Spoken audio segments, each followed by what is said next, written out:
the tea letter. My name is Mike, and today's video is about making a basic bowl of matcha from home. So the reason why I wanted to make this video for y'all is a lot of times I get questions about making matcha. Is it difficult? Is it complicated? And I know it can seem strange from the outside because it's not something that the average person does.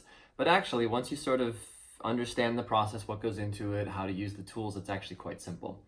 So let's go ahead and get started with an introduction of the tools that I have in front of me. So from left to right, my left to right, this is just a cup for wastewater, which we'll need at a couple points in this process. I have a towel because I can be clumsy and klutzy and make a mess. This is a tea scoop, also known as chashaku, the traditional implement for scooping and serving matcha into the bowl. The bowl itself, chawan, which is just Japanese for tea bowl. The chasen, a bamboo whisk. A simple little strainer, a kitchen strainer that you can get from any old kitchen supply store. And then, of course, the matcha itself. Today's matcha is from Uji. It is a basic matcha that I got from Unomi. And I can put some information and link to it in the description down below. Not here to talk about the specifics of matcha today, so it's good enough to know that it's a ceremonial grade. It's something that I got sent over from Japan. And whenever you're going to be making a basic bowl of matcha where there are no additional additives, such as milk or sugar or anything else you want to put into it, then you want to make sure that you're using a good quality matcha. And that means a ceremonial grade, as opposed to latte or culinary grade. So, with the, of course, I would be remiss if I forgot one other thing, and that is my kettle. So this kettle is a Bonavita gooseneck kettle. It's a 1 liter. You can get it on Amazon. I think full price, it's like $90, but they usually have some kind of sale running on it, and you can get it from anywhere from like $65 to $70. I'll put a link in the description down below. The thing that I like about this kettle is that it is a variable temperature kettle, which means I can set the kettle to heat the water to any particular temperature that I like. So that is very convenient at multiple stages. If you don't have a fancy temperature controlled kettle, that's okay. I'll talk a little bit more in a second about how to control the temperature of the water if you don't have something that you can just set it to precisely. So with the tools and implements out of the way, let's go ahead and get into the process of making matcha. Now, making matcha is very simple. As I said previously, we're going to start with heating the bowl. Now, why do you want to heat the bowl? That's because tea in general, whether it's matcha or loose leaf tea, whether it's Chinese or Japanese, tea likes a steady temperature. Variable temperatures, changes in temperature and things like that will extract different types of compounds, i.e. flavors, and basically the TLDR is that you'll get a result that you don't want. You know, you use a certain temperature of water to produce a certain flavor, and so we heat the bowl to help maintain the correct temperature through the brewing process. So let's go ahead and do that right now. Now I've got my Bonavita kettle heated to 80 degrees Celsius, which is, let me check what that is in Fahrenheit. It's about 177 Fahrenheit. I would say it's a little bit on the higher end of temperature for matcha. It depends on what type of flavor or experience you're going for, what type of matcha you're working with, but I don't want to get too deep into that for the purposes of this video. So let's just say that this is a 177 degree Fahrenheit, 80 degrees Celsius water.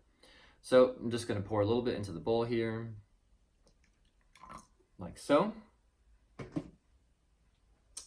and give that a second to warm the bowl up completely. And this is, as a ceramic bowl, it takes a little while for the heat of the water to get into the bowl. Now, one thing that we can do while we're waiting for the bowl to heat is to prepare the whisk. Now, as you can see, the tines on the whisk are quite slight, you know, very thin, and but they're very pliable. In order to maintain the longevity of the whisk and make it so we can use it for a while, we want to go ahead and soften up the tines of the whisk by putting it into the water that's in the bowl as it's heating the bowl. So you can just very simply put it in straight down like this and let it rest. I don't know if that's amazing for the shape and the well-being of the tines. So you can also just sort of put it on the side of the bowl and just gently turn it a few times like this.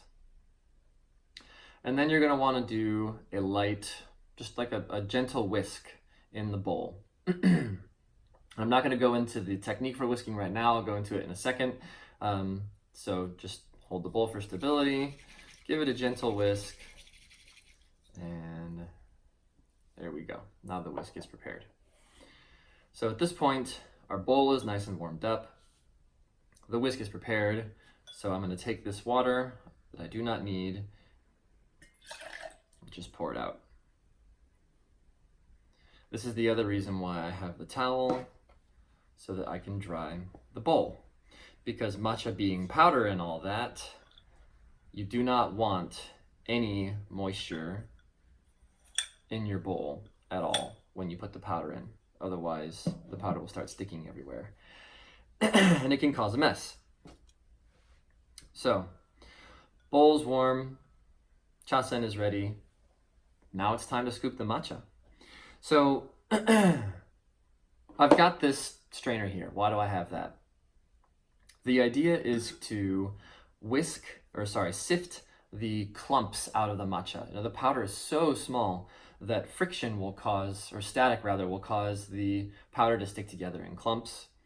And we just want to get those clumps out so that when we're actually whisking, the matcha powder will be fully incorporated into the water, which at the point of drinking gives a nice smooth texture without any unpleasant sort of clumps coming and getting stuck in your teeth or anything like that. So I just put it right on top of the bowl like this. That's the nice thing about this type. And to cap off here, I don't know if you can see it here, but there's the matcha here. Now the scoop. Just hold it in a very simple way between the sort of the index finger and the middle finger with the thumb on the back for balance. And then you're just gonna scoop like so. That's kind of a big scoop. So normally I try to go for about almond sized. I don't know how well you're seeing this on the camera, but about an almond size. And I'm gonna go for usually 2 to 3, and I'll make the last one a little bit smaller. I'll just take your chashaku, tap it once just to get some of that extra powder off, and put the cap back on your matcha. Because oxygen is the enemy of all teas everywhere. I'll make another video on matcha storage and sort of taking care of your matcha in between brewing, but for now, we'll just leave it there. So now for the actual sifting process here. Oops, I should have oriented it the other way. Just take the chashaku and you're just, pushing the powder through the whisk like so.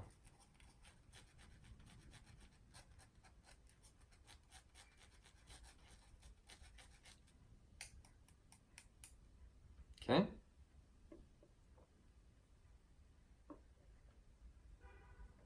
My water's cooled off on accident. Forgot to press the button to keep it warm. So this probably won't show. But anyways, now I've got a nice, clean, well-sifted little pile of matcha powder in the bowl. It's time to pour. In terms of pouring, you really don't need that much water at all. I'll get a bit nerdy for a second here and talk about some ratios. And we're gonna do it using grams and milliliters, because if I talk about ounces, it's like the numbers get so small, it's really hard to sort of visualize. So this is roughly about 2 grams of matcha.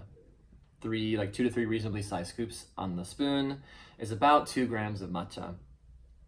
And for every 2 grams of matcha, I like to use about 60 milliliters of water. And so I've used this bowl a lot, and I just sort of know like where the region in the bowl is that is 60 milliliters, but if you want to, you can measure it out ahead of time using like a measuring cup or something like that until you get a chance to familiarize yourself with the quantity, what it looks like, and so on and so forth. And but I basically know what the volume is. So here we go.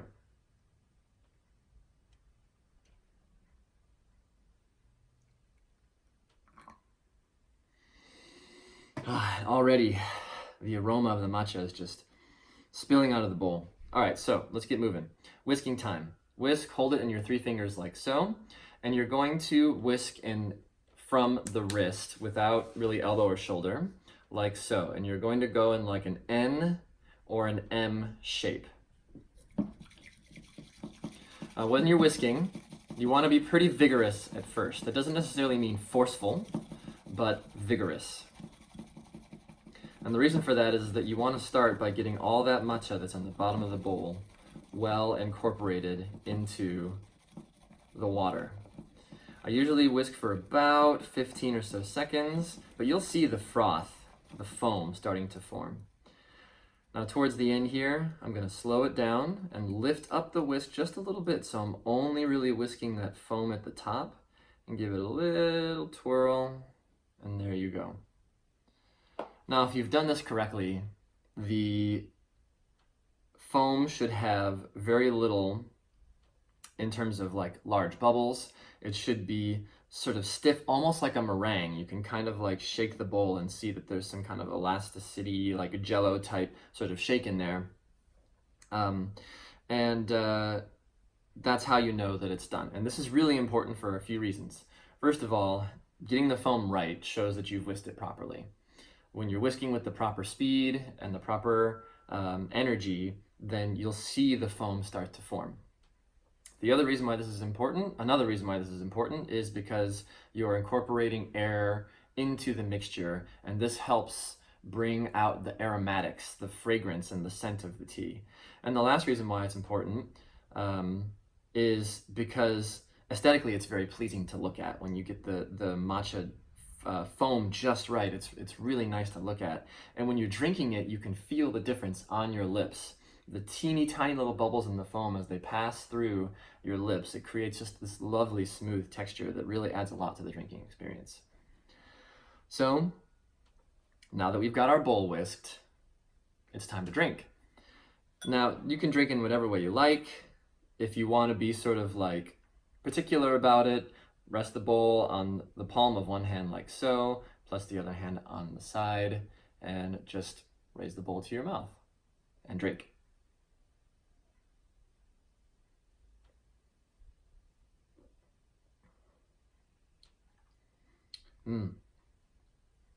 It's creamy, it's smooth, has that bright sort of vegetal greenness, the only way I can really think to call it, that's just sort of like very symbolic of a matcha.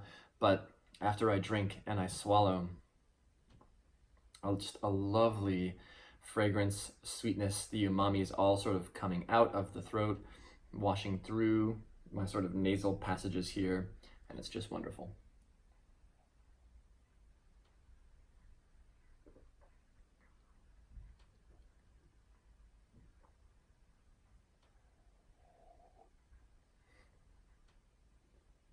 Yes, I am going to sit here and make you watch me drink the whole thing, but I'm almost done.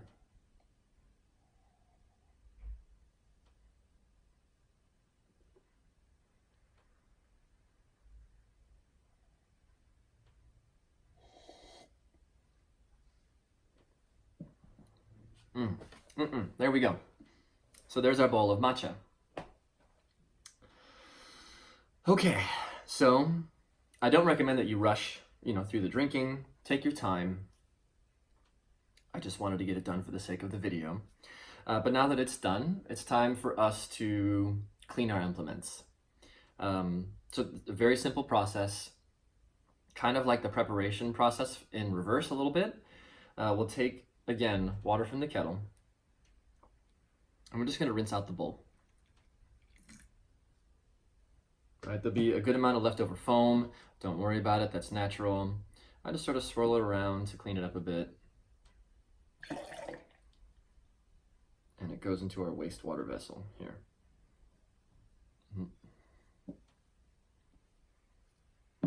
And one more time, a little bit more water in. We're going to clean the whisk. Just whisk it lightly, the same way as you're making matcha. This is to splash that water all up inside the whisk. Give it a nice little turn. You can give it a look here if you want to make sure. See, I've got some foam in here. So I've got some more cleaning to do. What I even do sometimes, if it's not cleaning the way I want, just pour some water over it.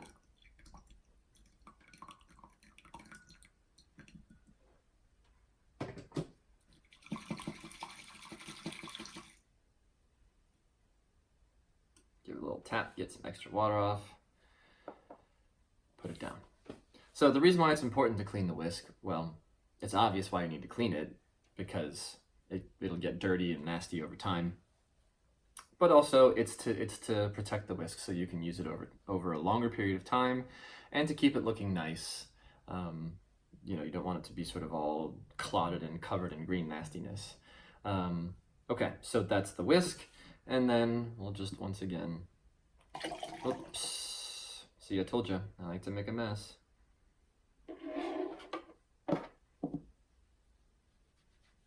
I'm gonna take my towel. Just dry it out. And that's it for the bowl. Now, you will also want to clean your sifter, of course, and your chashaku. I'll do that off the video in the kitchen, but I will just say one thing about cleaning the chashaku is do not put it underwater. Just get a piece of paper towel or a napkin or whatever you've got lying around and just wipe it clean. That's all it takes. And don't worry if some of the matcha gets sort of like rubbed into the grain of the wood or whatever the case may be. You know, some people actually consider that very beautiful. It's a sign that the teaspoon is being used, and it's an actual, like, it's a part of the appreciation of using your tools and the fact that they've been used over time. So don't feel bad about that. Now, if you don't have a chashaku like this, don't worry about it. Just use like whatever like kitchen teaspoon you have, and it works just fine. You don't need something specialized like this. I like it because I think it's, you know, for me, adds to the process, adds a feeling of authenticity, and it's another thing that I get to enjoy and appreciate about the process. But if you don't have it, don't worry. And that's it. Now we've prepared and consumed our bowl of matcha, and we've cleaned up after ourselves, and we're ready to go ahead and start the day. So that's it for this video. I hope that you guys found it informative and enjoyable. If there are any other questions after this, please leave them in the comments down below. Again, I'll put some links to this kind of stuff in the description so you can check it out if you're interested in picking up some of the tools. And yeah, stay tuned for more. I think that I'll definitely be doing some more next level matcha preparation stuff that includes various elements of actual tea ceremony, which I have been studying for a few months now, and I'm excited to share.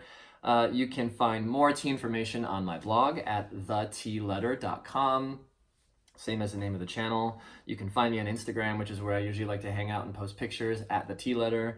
And if you enjoyed the video, please hit the like button, subscribe, and tune in for more stuff. So for now, enjoy your matcha and happy drinking. We'll see you next time.